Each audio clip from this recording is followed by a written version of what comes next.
ડ્રોનનો ઉપયોગ કરીને response time ઘટાડવા ગુજરાત પોલીસે ખાસ જીપી દ્રષ્ટિ પ્રોજેક્ટ શરૂ કર્યો છે. આ પ્રોજેક્ટનો મુખ્ય ઉદ્દેશ ગુજરાત રાજ્યમાં કોઈપણ ઘટના બનતા પોલીસનો રિસ્પોન્સ ટાઈમ ઘટાડવાનો અને રિસ્પોન્સને વધુ અસરકારક બનાવવાનો છે.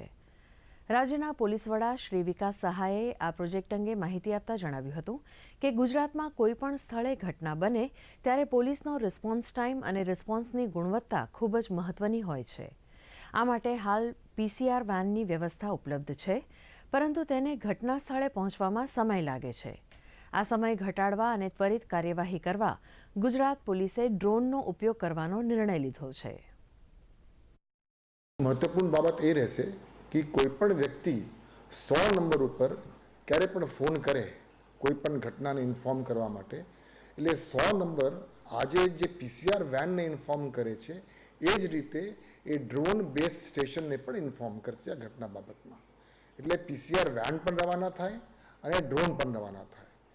આપણે છેલ્લા 10 દિવસથી અમદાવાદ શહેર અને સુરત શહેરના અમુક વિસ્તારોમાં આ ડ્રોન કઈ રીતે ત્યાં ઘટના સ્થળે પહોંચે છે એ અંગેની પાયલટ પ્રોજેક્ટ પણ કરવામાં આવી હતી. અને પાયલટ પ્રોજેક્ટ દરમિયાન આપણે જોયું હતું કે મોટા ભાગે પીસીઆર વેન્સને પહોંચતા જેટલી વાર લાગે, જેટલો સમય લાગે, એનાથી 50% જેવા સમયમાં ડ્રોન ત્યાં પહોંચી જાય છે.